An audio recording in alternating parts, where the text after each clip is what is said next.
Here we go. Mic check. Hello, hello, hello. Oh, God, man, did I messed that one up, didn't I? Is there audio now? Please let me know.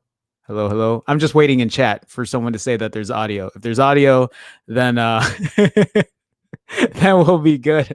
I'm so sorry. I completely messed that up. That's very unprofessional of me. I'm waiting for someone to tell me in chat if audio. Okay, we're good now. Okay. I'm so sorry. Oh my god. That's a first. You know what? It was because I moved my mic yesterday and the USB cable. Anyway, you guys don't care. Hi everybody. Welcome to hashtag TNT JoeFi Tech News that Jerome Ortega finds interesting. I am your host, Jerome Ortega. I am doing this all over, so I apologize. How's it going, guys? Today is Friday. Happy Friday. God, I feel dumb now just talking into the oblivion for the last, minute or two. And anyway, so sorry. Anyway, really quick before I continue, and I know I already said this, but tonight I am hosting hashtag FNTT Friday Night Tech Talk tonight at 7 p.m. Central, 8 p.m. Eastern here on this channel. I'm going to be on it. Obviously, George Mobile Geezer will be on it. Ted will be here as well. Maybe Will, maybe Mike. I'm pretty sure Grant's going to be on here. So feel free to check that out later tonight. I don't have a ton of stories today, so I'll engage with chat for quite a bit. If there's something we end up talking about, great. I look forward to it. But let me go through chat again. I am sorry for the technical issues. I was like, wait, it's plugged in. So why is it? It's because I disconnected it yesterday. Anyway, Brian, TGIF, TNT JoeFi. Hey, Brian, welcome to the stream. Welcome to the chat. Nice to have you here. Paul says, so had laser surgery today. All well. Well, that's good. I'm glad, Paul, but slightly blurry. So just listening today. Well, I'm glad it was a success. I actually considered doing that, but I have an eye condition that doesn't allow me to do so. But hopefully that recovery is quick. I don't know how that works, but I'm sure it's been done quite a bit now, right? Like the process has been in the works for quite a bit, and I think they have that whole procedure down pat. So Paul, best to you. Thank you for joining the stream. Thank you for listening, regardless. So nice to have you on. Team Varai, feel better soon, Paul. That's very nice of you, Team Varai. Team Varai, what's going on? Welcome to the stream. Nice to have you to Jerome's soothing voice. I don't know if my voice is that soothing, but I can try. That sounded awful. It's awful. No audio. Yeah, I'm sorry. Sorry, guys. Jonathan Rivera. Hey, Jonathan, what's going on? Nice to have you on the stream. Nice to see you. Paul says that's why I didn't hear a thing. Salwonk is in here. Salwonk, how's it going, man? Welcome to the stream. Ellie J is here as well. Better. Thank you, Ellie. Glad to have you on. Joshua Dunker is on here as well. Joshua, how's it going? Nice to see you in here. All right. So we're good. All right. Team Fry says, never in my life did I think that I'd get sad watching an episode of Grey's Anatomy with my wife, yet here we are. LMAO. Happy Friday, everyone. Sup, Jerome? Nice to have you, Team Bry. I have never seen that show, so I cannot relate at all. Samuel Klein, first time here, about to head into work. Team Pixel, though. Samuel, how's it going? Nice to have you. I am Team Pixel in a way, but I'm also very quick to call out Team Pixel when they are not doing what they're supposed to be doing. But Samuel, glad you could make it. Glad you could nice to have you say something in chat and just engage and say hi to everyone. So nice to have you in here. Anyway, okay, so not a ton of stories. We're gonna go over a couple things, just kind of give you a couple thoughts, and talk about whatever you want to talk about. So feel free to ask questions, and I think there's gonna be time because I don't have a ton of stories today. But the first story on VentureBeat is about how Microsoft is permanently closing all physical retail stores. Who is distraught over this? Anybody? Does anybody? I feel like this story came out and probably no one even noticed at all. I cannot tell you the last time I went into a Microsoft store, and I think the last time I did, I was like, oh, that's cool. And then I just maybe put a foot in and then walked right back out. I'm not trying to knock Microsoft. I'm just saying that I've never really was intrigued enough to walk into a Microsoft store and look for anything there. I'm assuming they're probably better off with that store having more Xbox stuff, maybe specialty Xbox stuff. I know it's for Surface and whatever other Microsoft hardware they have, and they have a lot of stuff. I don't know what would actually get me to walk in there and be like, man, this is cool. This is something I've been looking to check out. Maybe a Surface tablet, but I don't think about it much. I really don't. So Microsoft has announced it will permanently close all of its physical retail stores and transfer most of its resources to online channels. This comes after the computing giant shuttered the outlets in late March due to the COVID-19 crisis in what Microsoft is touting as a, quote, new approach to retail. The company said its retail store employees will be transitioned to its corporate hubs and will provide customers remote sales, training, and support. That's good to hear, though. At least the people who are working at the stores will have something remote. At least I'm hoping that what they're saying here is actually what they're going to do for their employees. So, the company will focus its efforts on existing digital stores on Microsoft.com and through Windows and Xbox, which have a collective reach of 1.2 billion people globally. Microsoft added that the closures will result in a pre-tax charge of around $450 million, which it said consists mostly of asset write-offs and impairments. I forget this is more of a financial site, I think. I don't really care about all those numbers here. The Seattle-based tech titan debuted its first physical retail experience back in '99 at the Sony-owned Metreon shopping complex in San Fran, though that closed around a decade later. Microsoft's first real foray into brick-and-mortar retail was in Scottsdale, Arizona in 2009. This grew to around 100 similar outlets across the U.S., including its New York flagship, which opened in 2015. Then they went international, opening 7 retail stores in Canada, 1 in Australia, and 1 in the UK. Microsoft's decision to shutter its stores can be attributed to losses over the previous 3 months, coupled with signs that foot traffic is unlikely to return to pre-COVID-19 levels anytime soon. The coronavirus may have simply accelerated the inevitable shift toward online shopping. And that's kind of how I feel about it. I didn't really see what kind of success the Microsoft stores were going to have, but maybe that's just because in my own personal experience, I haven't really seen a need to walk into one. You know, a lot of times I don't really have a need to walk into Apple stores either, but I go into them just because I don't know. There's just something about checking out what they have there and maybe messing around with like, I don't know, maybe 1 or 2 of their products, which I guess is fair enough to say for Microsoft as well. But I see, or at least in my own experience, I've seen myself walking into more Apple stores and actually checking stuff out than a Microsoft store. So it says here, Microsoft will maintain a limited presence in the physical retail world by continuing to invest in experience centers in London, New York, and Seattle. So at least those stores are still there. So yeah. There's not much to talk about when it comes to the Microsoft stores. It was all over my feed today, and I'm like, okay, I can bring this up. I have actually never owned. I'm like looking at this photo here. I've never owned a Surface Book. I did buy one at first, and I really didn't. I ended up trading that in and buying a XPS 13 instead, and this was 3 or 4 years ago, something like that. So, anyway, let me see here. Gboy888, what's up, all? Watching while on the treadmill. Good to see you get your workout on. I tried to work out today and it was raining today. Why are you working out on a treadmill, Gboy888? He lives in Long Beach. He lives in Southern California. You can just go walk outside. I don't know. Maybe you're doing an incline, so who am I to judge? Anyway, welcome. Marcus A is in here as well. What's up, everyone? What's up, Marcus? How's it going, man? Welcome to the stream. Nice to have you. Team Verizon says the Microsoft Store situation makes me sad. Gives me Windows phone closure flashbacks. I'm sorry, Team Verizon. I mean, there's still some permanent stores, just only 3. Instead of whatever 100 or whatever.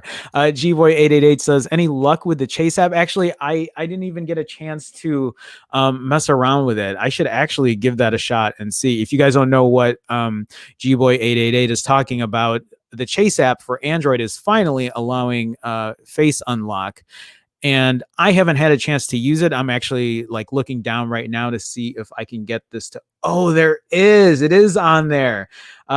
So you guys probably can't see it, and I know the lighting's weird, but like that little icon over here is for the face. Wow. Thank you, Gvoy888. I appreciate you letting me know. I will set that up later. So yeah, it is on there. I can now unlock my face on the Chase app, which is something I've been waiting for a long time.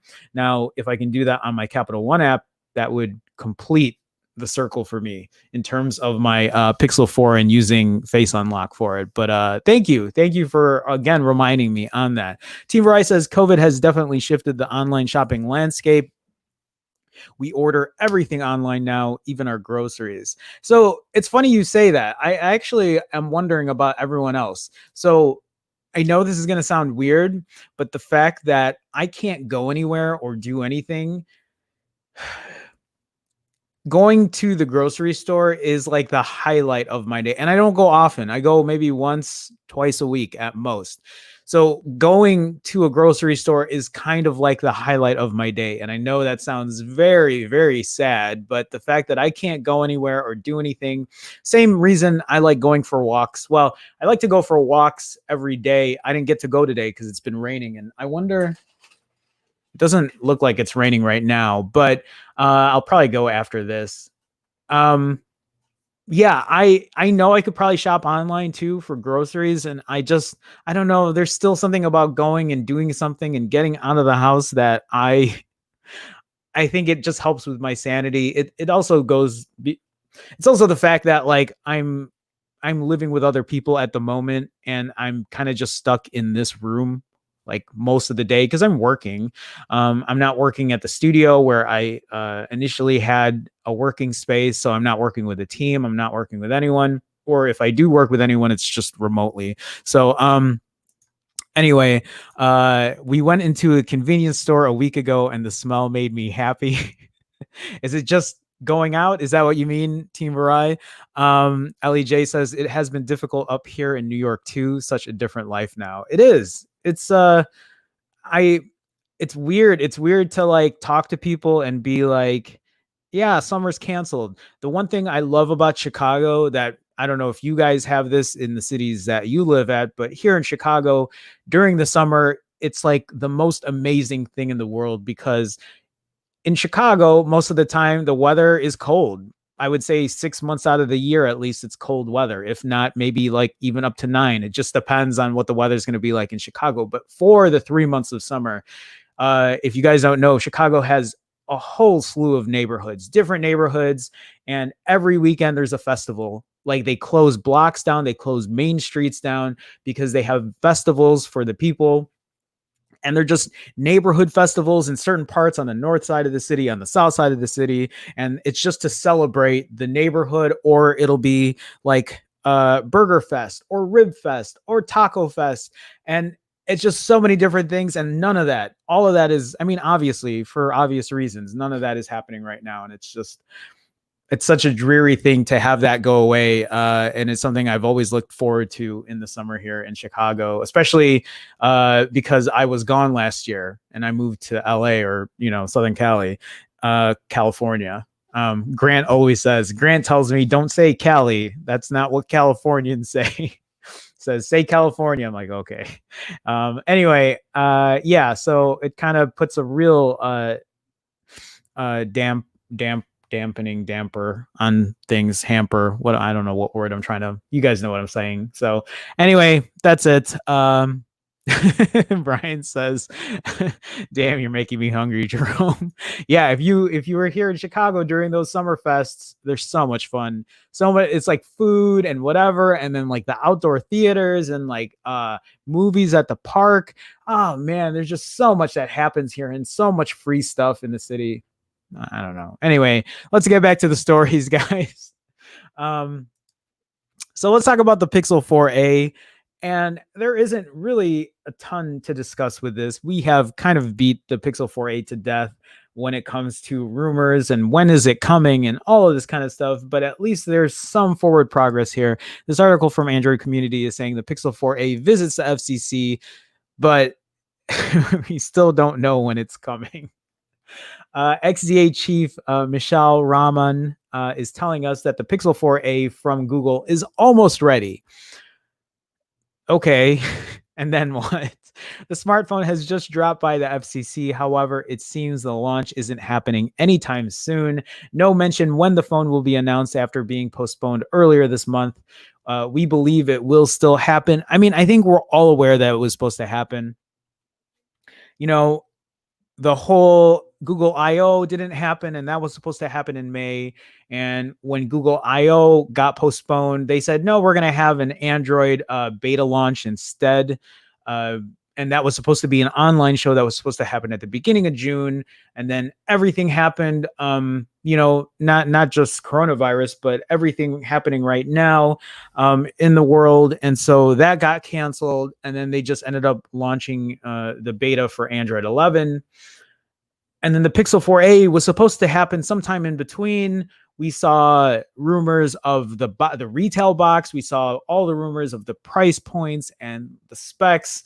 And then now the rumors are like, hey, yeah, we might still announce it, but we might not be releasing it until later. Well, later. There's no real, like, the worst part of the rumor is there are rumors that it might not come out until October, which I really hope is not the case, but there's no definite proof on anything at this point. We just need to be patient and, yes, be always on the lookout for related information. Some are saying it may be later. It could be announced together with the Google Pixel 5 too. So that's sometime in October. Hopefully that's not the case. A lot of information has been shared about the Pixel 4a. The last mention was about the Pixel 4a 128 gigs being spotted in two colors, which is black and blue. The phone is alleged to be released on July 7th. It's been delayed yet again and is rumored to be arriving next month. The Pixel 4a XL concept images were shown off, and we were reminded it won't be released anymore. That's after a picture of the phone was leaked on eBay showing a dual camera system. A July launch is still expected, but to be honest, now we're not sure. I still think a July release is coming, or a July announcement. It's just, I don't know if we know when there's a definite, like, hey, you can order it and get it on such and such day. I think that's the thing that we're all really wondering about here. The Google Pixel 4a phone was also shown off in a live stream video. We also won't forget those leaked Pixel 4a wallpapers. Camera samples were also spotted earlier. The phone was benchmarked and compared with older Pixel devices. If you guys don't know, this phone is what this phone should be carrying a Snapdragon 730 chipset. So not the highest end, but something better performing than what is on the Pixel 3a at the moment. The May 22 release definitely didn't happen. The market release was noted to be delayed and looks like it will be delayed even further. We hope to confirm the Snap 730 processor and other mid-range specs like UFS 2.1 storage and speedier app loading. We'll see if that Google Pixel 4a unit reviewed before the official launch is the same as the final phone, or if the cost is the same as the previous model. As far as cost, they were talking about $350, which got me really excited when they first announced that, because again, $350, Snapdragon 730 chipset, 128 gigs of internal storage, 6 gigs of RAM. And then just all the other accoutrements that came on the Pixel 3a that would show up on the 4a, but in a nicer design, a more modern design than the Pixel 4, smaller bezels, slimmer bezels. I mean, like a hole punch for the front camera, but otherwise it looked like a pretty solid phone from the specs, from the rumors, and at that price point, I felt like it was going to be a really good competitor to the iPhone SE. Well, and whatever else is going to be coming out in that price range at this point, because right now there's not much out there. The one phone that we can compare, and actually I have an article about that today, is the TCL 10 Pro. Since the TCL 10 Pro got a price drop of, what is it, $70 or $80, because now you can get a TCL 10 Pro for $380. That puts it in competition to the iPhone SE, but I don't know. I have mixed feelings on that phone. A great phone is, in terms of build quality and hardware, maybe outside hardware, but under the hood, I think it still has room for improvement. And it would be hard for me to recommend the TCL 10 Pro to somebody over an iPhone SE, but it also depends on the priority, right? So So this sounds like a little fly. Anyway, sorry. This article from TNW, the next web, says Google Pixel 4a might be ready for release, but is it though? I think it's been ready for release a while ago, if you ask me. I don't, at least in my head, I think the Pixel 4a should have been released a while ago. And see, like, it's a very nice looking phone. We've seen this phone come out for so long now, or at least the we've seen all the renders and the rumors and whatever. And I would totally rock this phone at a $350 price point. If I had to recommend a phone to anybody under $400, this would probably be one of the phones for that price point, especially for somebody who wants a really good camera, for somebody who's going to want a better camera than what the iPhone SE would give you. And the iPhone SE already has a really good camera, but I feel like this would beat it out. I'd given up hope that Google will launch its budget Pixel 4a phone soon. However, a new FCC filing suggests that the phone might be ready for primetime action after all. Usually the way it works, and the reason we bring up FCC is once it passes FCC, and I don't know all of the inner workings on how that, happens, but usually once it gets through FCC or passed through FCC or whatever you want to call it, that's usually when they can start getting this phone out to the public. First spotted by sleuths at XDA developers, this filing indicates that, as expected, this phone won't have the Pixel 4's motion sensing Soli radar chip, which is not a big deal for me at all.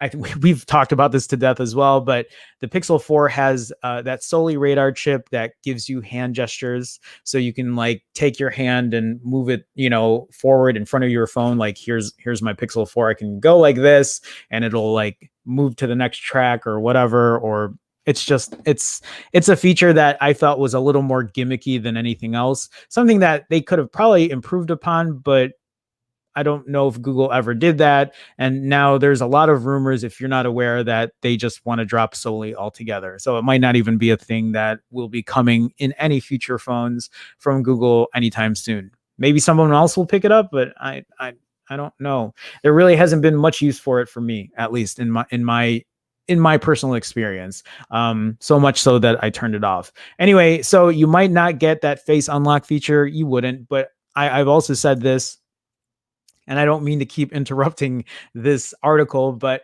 I would much rather have the rear fingerprint reader on the Pixel 4a than face unlock, than a Soli radar chip or whatever.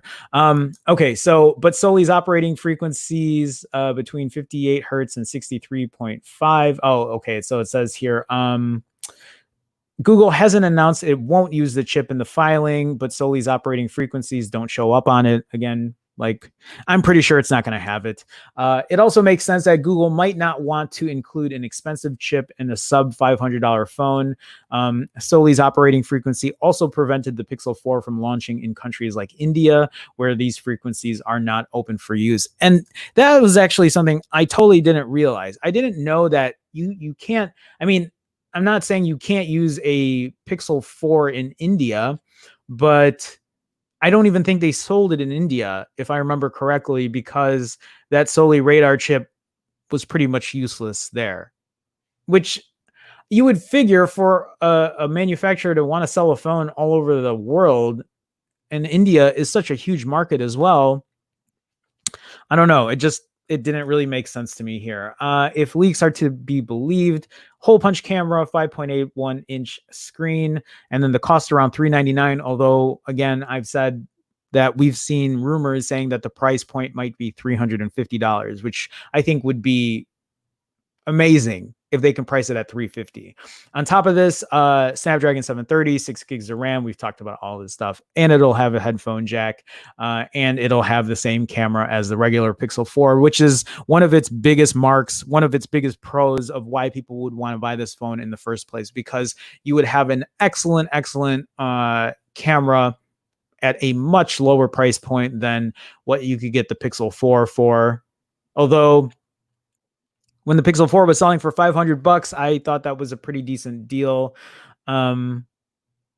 but now it's back at $800, so it's hard for me to recommend. The ball is now in Google's court. I can't wait to get my hands on one. I'm particularly excited to test out its camera after my colleague Mix wrote a beautiful piece about using the Pixel 4 for street photography. I'll have to check that out. Will the 4A match up? I'm going to find out. Actually, I'm kind of curious. I hated street photography with the Pixel 4, but then I saw the photos. The Pixel 4 was never meant to be a great, what? I'm usually excited. Sorry, I feel like I just want to read into this since it's about photography and the Pixel 4. I'm usually excited to get my hands on a new camera, but I wasn't feeling it with Google's Pixel 4. I'd been eagerly waiting to take it out for a spin, and I always imagined the Pixel would be the handset to change my mind about mobile photography. Then I discovered its camera app has no pro mode. The realization made me absolutely dread the idea of going out to shoot the streets. I'm wondering if he ended up just using it in auto and was really impressed with it. So there are so many moving parts behind how a sensor handles, blah, blah, blah. The iPhone is notorious for its natural color grading, low contrast, and warmer tones. Pixel traditionally accentuates deep shadows, high contrast, a high dynamic range, and cooler temperatures. That's very true. I agree with that. This might seem like a minor issue to the average smartphone shooter, but all of these tiny details actually play a massive role in forging a mood in your photography. I agree with that. So let's see here. Consumer products like the Pixel and iPhone aren't designed to fit your style. They're designed to fit the norm. They're whipped up to please the masses. They emphasize technical proficiency over distinctive style because the goal is to appeal to as many people as possible. Okay, I just want to see what they're trying to get at here. That's why I despise the idea of letting my phone define my photography. It's fair enough. So don't get me wrong, I absolutely love the overall Pixel 4 smartphone experience. Despite its many shortcomings, it was my favorite phone of 2019. It was easily my most trusted tool. I simply wasn't fond of using it for photography. That's kind of a that's a different spin on it. So much so that I never even bothered to review the pics I snapped with it until last week. It's not easy to admit, but I might have been wrong about the Pixel 4 all along. I absolutely hated doing street photography with it, but I love everything about the photos it delivered. I mean, I'm just like scrolling through these photos, and these are, I mean, they're really great looking shots. This is kind of the style that I usually go for when I shoot, kind of just a real dark, rich color scheme. And I don't know if there was post-processing added to it, but it says here, yes, handling is a huge pain in the ass. You'll miss a lot of moments if you're hell-bent on using the brightness and contrast sliders in the camera app. Unfortunately, that's the only way to control how much light you let into the sensor. This leaves photographers with two options: catch a moment, but with settings suboptimal to your personal style, or adjust the settings and hope there's another equally gripping moment to capture. Which approach is right will depend on the situation, but those are roughly the main scenarios. Take a shot like this for instance. Let's see here. Other times, though, you might want to. I'm sorry. I'm just kind of like quickly scrolling through it. Here's my favorite pic taken with the Pixel 4. You might want to meddle with the settings a little more. I mean, okay. Anyway, they're very good shots. Whoever is shooting this has a very good eye for photos. Is it better than an actual camera? No, you'll always find minor imperfections if you go pixel picking. But on Instagram, where the maximum resolution is 1350 by 1080, you'll be hard pressed to tell apart a photo taken with the Pixel from a photo taken with the X100F or the Ricoh GR3. That's a triumph of Google's computational photography. The Pixel 4 was never meant to be a great camera. It's a great phone which produces excellent images. All images in this piece have been snapped with the Pixel 4. They're all heavily edited. There you go. And some heavily manipulated. And so like, I don't take a lot of time to really edit my photos, my smartphone camera photos. Usually all of that is just done on when I'm using my DSLR. Although I like this person's style. I think they're really great shots. I'm wondering what the process is for this person to edit them, because I think they look pretty good. Not an article I was actually going to share, but just figured I might since it was on here. Okay, let me get back into chat. Let me make sure I say hi to everybody that's on here. So let me see here. Team Verizon says, oh my God, are we one step closer to release? I mean, in a way, for the Pixel 4a to get through the FCC or going to the FCC, that's definitely one step closer. But I just don't know when that actual release date is going to happen. Marcus says Pixel 4a coming out when the new Outbreak drops.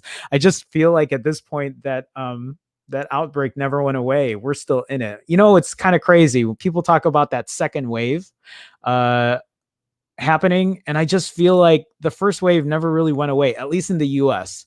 I don't think that wave ever went away. I think we just kind of pretended that it did, but I think it's still here. And obviously those numbers show that. Why 2019? Hey, why? How's it going? I haven't seen you in a minute. Nice to see you. Glad you're back. Glad to have you back. Hope you've been doing well. Will you watch the OnePlus docuseries?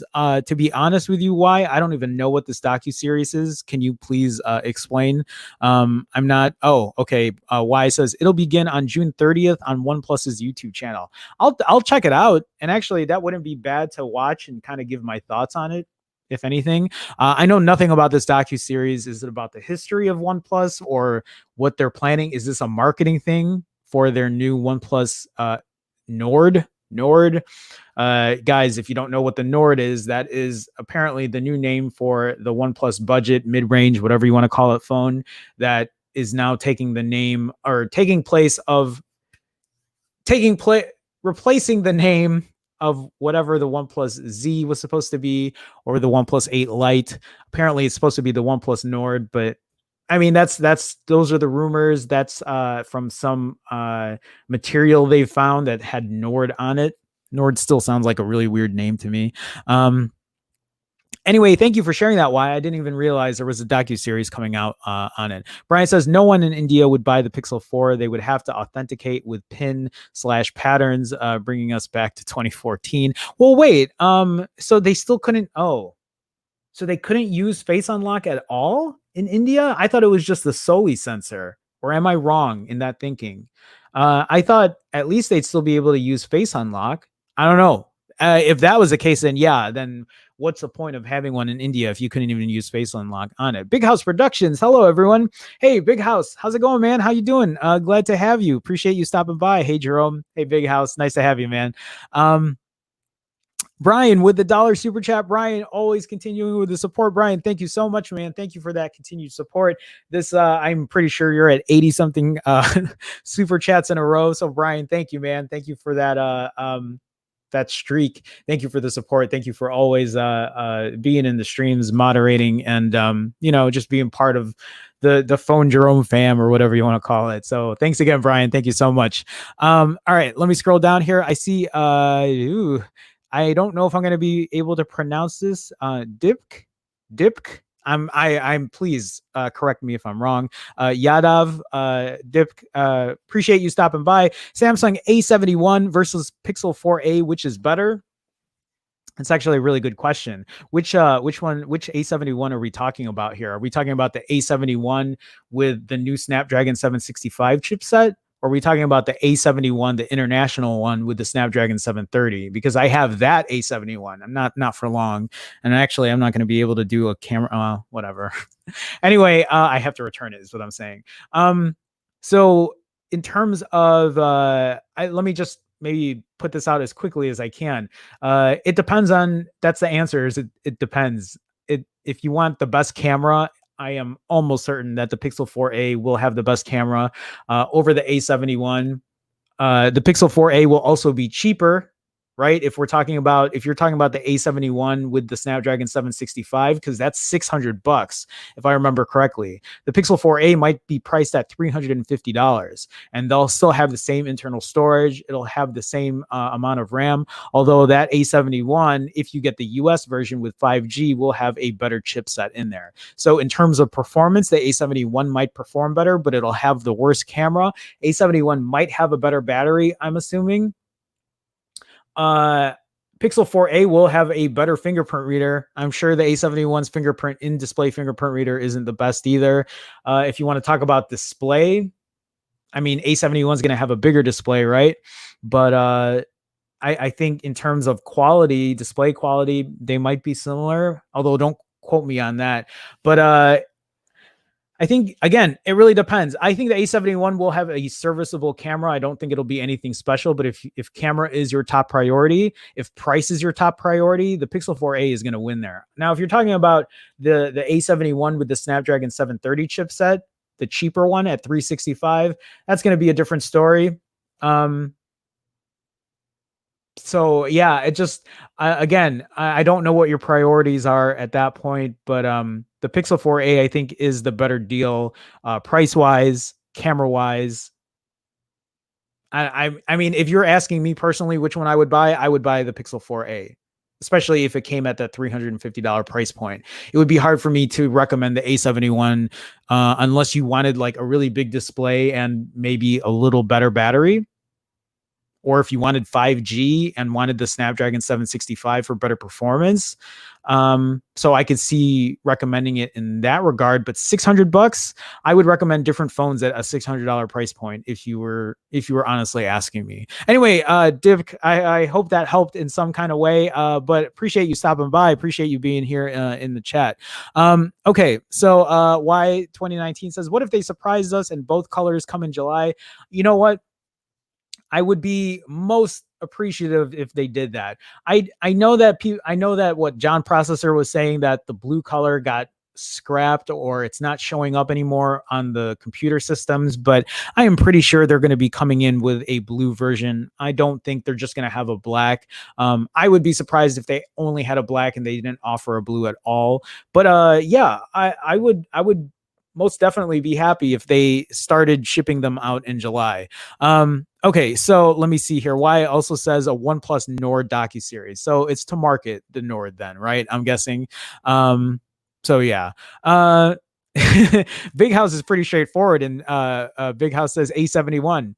Like, why wouldn't you? It's out already. And I can totally agree with you on that. Because it's like, well, we have no idea when the Pixel 4a is coming out, and that's something that you have to consider, Div, is the fact that we don't know if the Pixel 4a is going to be coming out in October or if it's going to be coming out next month or somewhere in between. So if time is a factor, then that's something to think about too. Big House makes a really good point saying that. And I think a lot of us who just need a phone or who want to just spend the $400 or whatever on a phone, maybe the A71 is the best bet. Dipk is saying mostly gaming. Brian says, for gaming, I would go A71 based on the size of the screen. But like Jerome, if you're looking at the $600 variant, just get a OnePlus 7T, 7 Pro. And that's exactly what we're trying to get at. If you're getting gaming, then you want something with a much better chipset at that point. So yeah, why wouldn't you get a OnePlus 7 Pro, OnePlus 7T? That's $500 US right now. Unless you are not able to get it. I don't know if you're from the States or you're from elsewhere. And I don't know what the price points are anywhere else around the world. So just something to consider. Okay, so let me see here. Y says, had some phone problems, so could not be in chat in streams before. Y, it's all good.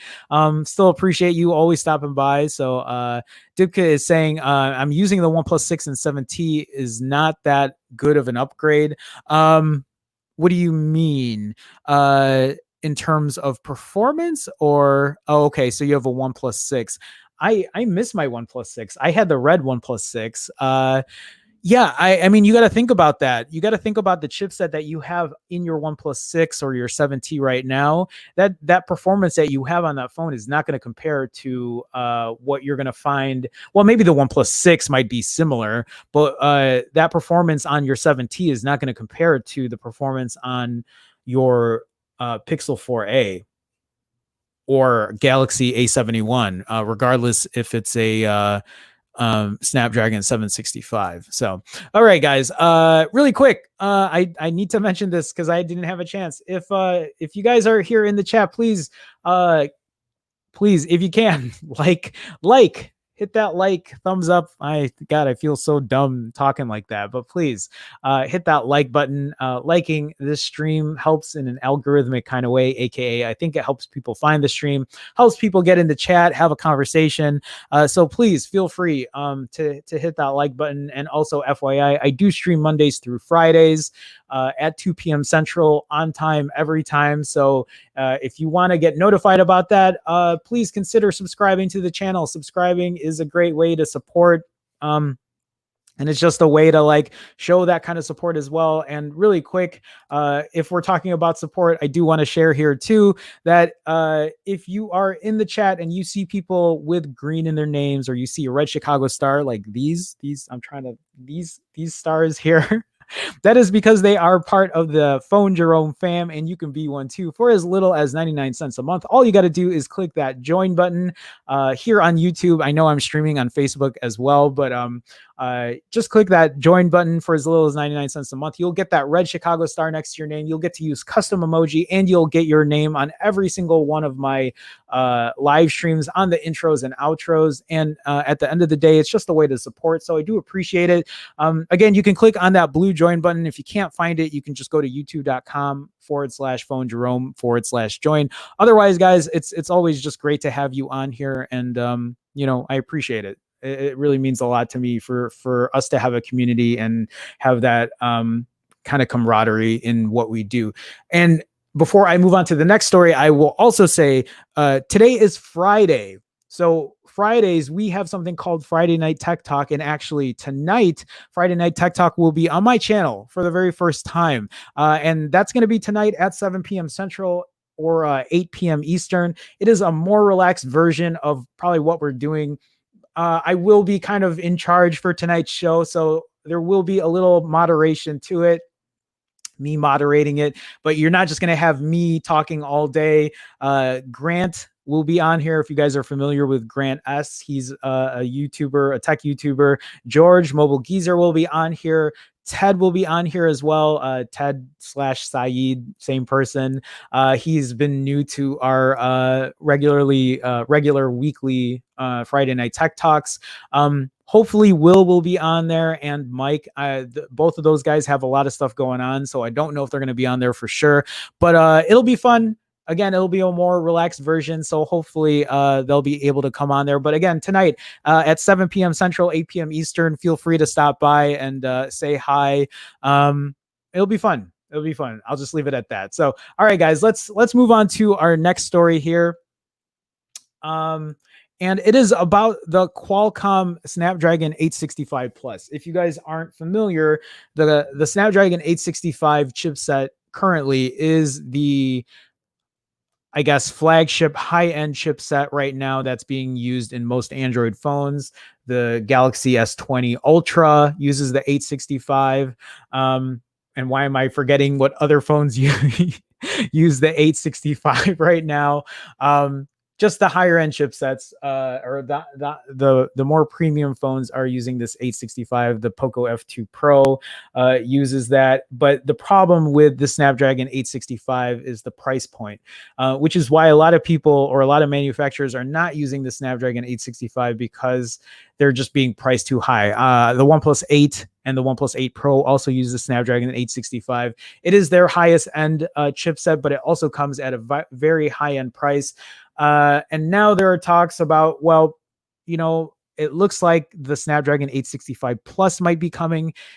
This chipset might be something that might end up being used in the upcoming OnePlus 8T or OnePlus 8 Pro or OnePlus 8T Pro. The Galaxy Note 20, I would imagine, would use the Snapdragon 865 Plus. Really, what this chipset would be a more like an overclocked version of the 865. The problem here is how much our phone's going to be after this one comes out, because phones right now, the Galaxy S20 Ultra at $1,400, the OnePlus 8 Pro at $900. They're just very expensive phones with this chipset. So we'll talk about it though. Qualcomm could launch the Snap 865 Plus as soon as next month. The upgraded chipset could be an overclocked version of the Snap 865. The Galaxy Z Flip 5G and Asus ROG Phone 3 could be powered by the new chip. The 865 Plus has been a bit of a mystery. Speculation about it started when Meizu's CMO said there won't be another version of the flagship SoC this year. But this claim was soon countered by popular Weibo tipster Digital Chat Station, who claimed the Snapdragon 865 Plus is indeed real and will be launched in Q3 of 2020. So, in July. Yeah, July is quarter 3, I think, is when that starts. July, August, September. Yeah. According to ICE Universe, Qualcomm should unveil a Snap 865 Plus next month if everything goes as planned and there are no unforeseen issues. Reportedly, the chip should power flagship phones in the second half of this year. Qualcomm is awfully silent about the new chipset, so we don't really know what to expect. If a launch is indeed planned for July, we should get more details in the next week or so. So, is it a big upgrade? Last year's 855 Plus offered higher CPU and GPU clock speeds compared to just the 855 in general. There was no other difference between the two flagship processors. I'm assuming this is what is going to be the case for the 865 and 865 Plus. It says here, we expect the same this year. In fact, a rumor suggested that the Galaxy Z Flip 5G will come with the Snap 865 Plus clocked at 3.09 gigahertz. Incidentally, that's also the clock speed estimating on the upcoming Asus ROG Phone 3. So it's quite possible the gaming phone is using the upgraded silicon. The overclocked CPU and GPU should definitely give flagships with the Snap 865 Plus an extra kick, but don't expect a mountain of a difference. And that's the thing too, is I don't know who's really gonna notice the big gains or speeds from an 865 Plus unless they add something to it. I don't know. I mean, I've lately I've been talking about using slower chipsets that seem to be pretty good at this point. The Snapdragon 730 wasn't bad. So I assume the Snapdragon 765 is not, is going to be better, obviously, and will probably perform well. On my TCL 10 Pro, the Qualcomm Snapdragon 675 is really good. It sometimes gets a bit hot and it might hiccup here and there, but for the most part, it's not bad at all. I don't think most people who are light users would even notice any kind of hiccups on something like a TCL 10 Pro using the Snapdragon 675. I think what helps with that is it also has 6 gigs of RAM. It has a ton of storage on it. So it's not a bad phone overall. Anyway, if you have a Snap 865 phone already, chances are you wouldn't need to upgrade because of the new chipset. Again, most people wouldn't notice. That's all we know about the so-called 865 Plus for now. We'll keep our eyes peeled for any other leaks or official announcements from Qualcomm. So yeah, just thought I'd share. It might be in the works, and if it does, maybe by next month, but we'll see. Okay, so let me see here. Brian says the OnePlus 6 is awesome. Yes, it is. Big House says, cool, I'll be there tonight. Great. I'm glad. It'll be nice to have you, Big House. You guys have great discussions. Well, thank you. Sometimes they're very sporadic and crazy, but I think they make good discussions, and I think we have a good crew. The flagship Pixels, Y 2019 says, the flagship Pixels have messed up so much that putting a 4,000 milliamp hour battery on the non-XL and a 4,500 milliamp hour battery on the XL would be way too much of a jump for a single year. Yeah, I don't know. I don't know what their plan is. I'm waiting to see what the Pixel 5 has in store. I mean, the Pixel 4a, I think, is going to be a really good phone when it comes out, whenever it comes out. I just hope they don't sit on it for too long because I feel like it has a shelf life, but maybe it doesn't. I think the 3a is still a very well-selling phone, especially when it comes out when they have deals on it. Because if I remember correctly, at one point, the Pixel 3a was selling for like $280, which is a really good deal for a really good camera phone. I mean, it's not going to have the best performance specs, but I think for a stock version of Android with a higher end camera, it's kind of hard to not recommend it for somebody who has the camera phone as their priority. Okay, moving on. The OnePlus Nord to pack a dual front facing camera. So this OnePlus Nord, again, is the mid-range budget phone for OnePlus, which is initially called the OnePlus Z or the OnePlus 8 Lite. And again, now the rumors are it's going to be called the OnePlus Nord. There's just a bit of a snippet of a rumor here, or a leak spec that it's going to have dual front-facing cameras. I'm trying to understand why I would need a dual front-facing camera. Is it so one is an ultra wide so that I can take a selfie with more people.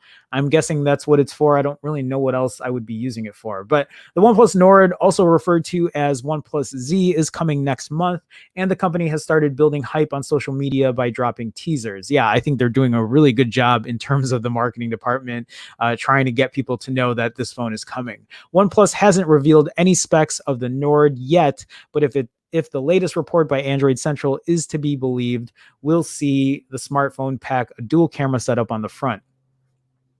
According to the publication, the OnePlus Nord will have a P40 series like cutout on the top left corner, or in the top left corner of the screen, for the 32 megapixel selfie cam, which will be joined by an 8 megapixel ultra wide angle unit. Okay, so an ultra wide.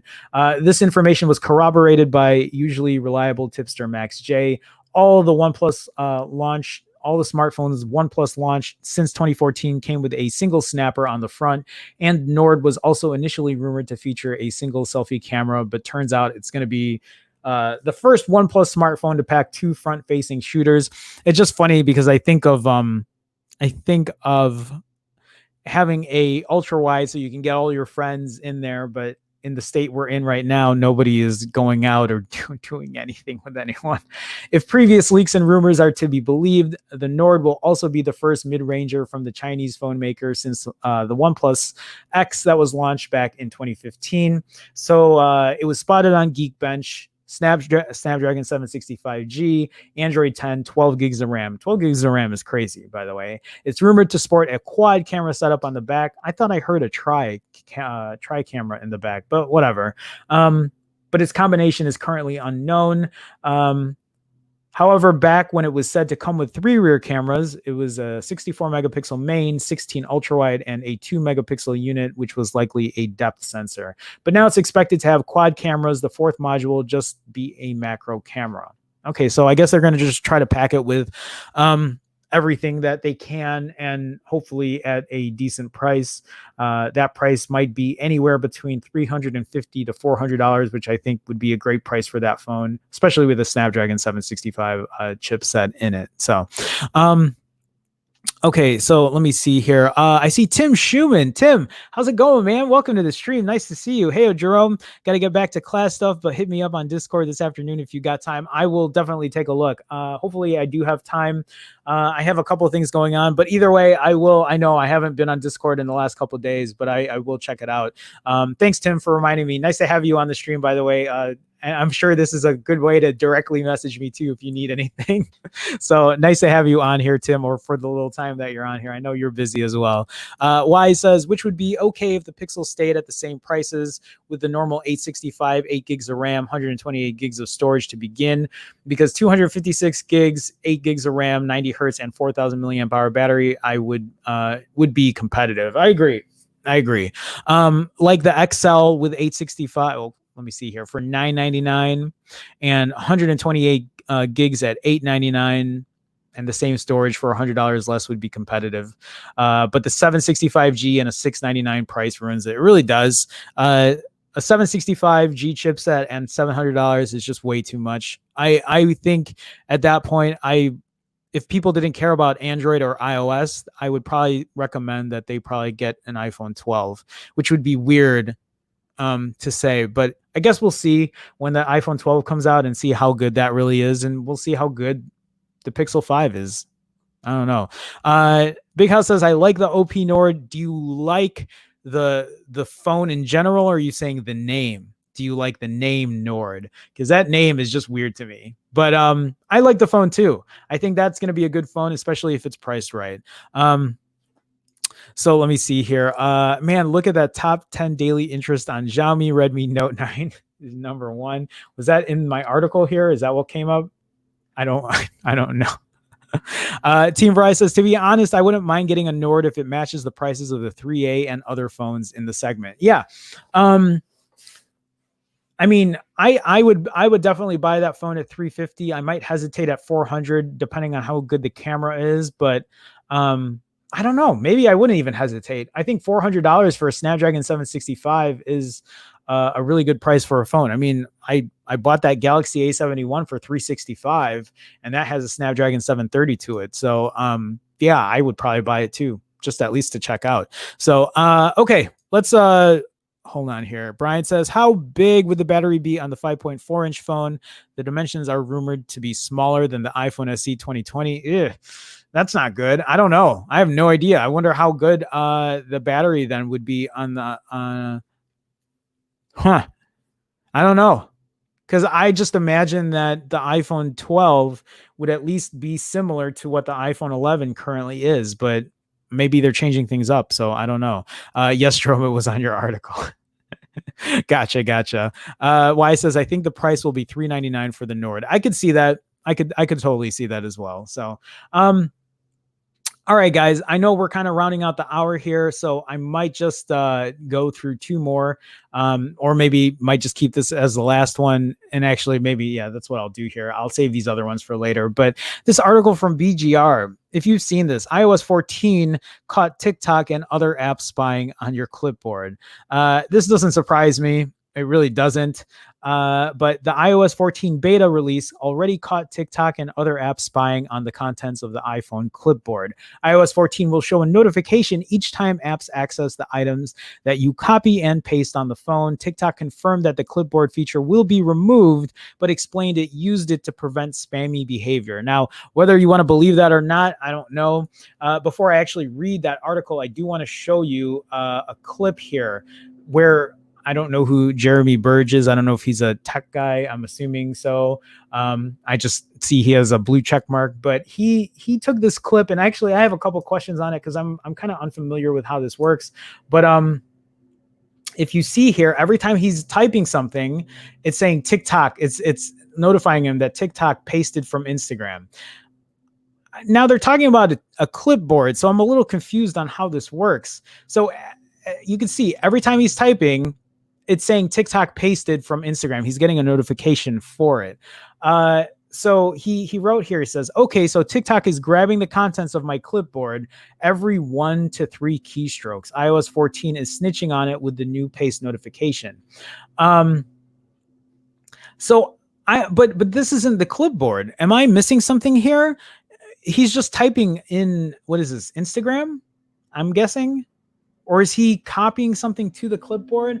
I'm really confused. So it says here, sorry, the lawn people are here. So if you hear people mowing, I'm sorry. An indicator will show up when an app is using your microphone or camera, reminding you that a third party has request access to those features. But there's also a convenient feature in iOS 14 that will warn you when apps access data from the clipboard. And it turns out that popular social app TikTok was doing precisely that before iOS 14 caught it. The app now said it will remove the feature in a future update. The clipboard contains information that you copy and paste between apps or devices and should be out of reach to most apps. You might be copying sensitive information in there, which others should access, but it turns out that some apps do it on iPhone. iOS 14 will now display a warning on the screen that will tell you when an app pastes information from the clipboard. Again, I'm a little confused on how this works because you see here the notification is saying TikTok pasted from Instagram every time he's typing in here, but it's not the clipboard. So I don't know what I'm missing. Either way, something weird is going on, and TikTok said they're going to fix it, but what if nobody ever caught on to it?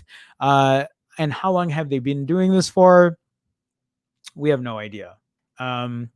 So let's see here. As Mac Rumors points out, it's unclear what TikTok did with the data it pasted from clipboards all this time, where it stored it, and whether the same update is coming to the Android version of the app. TikTok is by no means the only culprit. Other apps have also accessed the clipboard on iPhone and iPad, and the following clip reveals others, including the New York Times, Google News, AccuWeather, Overstock, and others. Oh, actually, I haven't seen this one, so I don't know how this one works. So what, did he just copy something to the clipboard? Yeah, and so it's telling here who's taking it and pasting it. So all of these, if you see that there, Google News, Chrome, New York Times. I don't know. How did this start? So was he just, so he copied that image And I guess every single app is taking that and keeping it or putting it somewhere. That's weird. I don't know. If you see such notifications, you can decide to remove the apps that continue to access the clipboard until they fix the problem. The clipboard issue was discovered earlier this year by MISC developers. Okay, so it's been a while since they've found this out.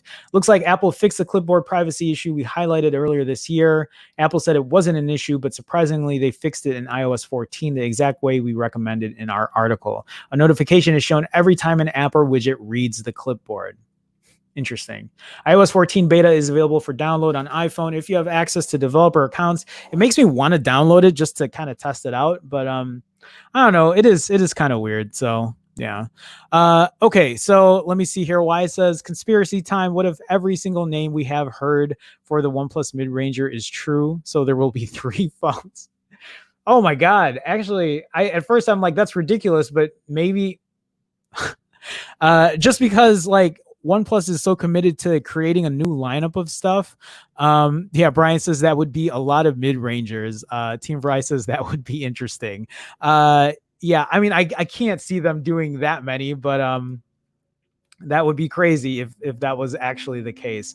I'm looking forward to the new OnePlus phone coming out.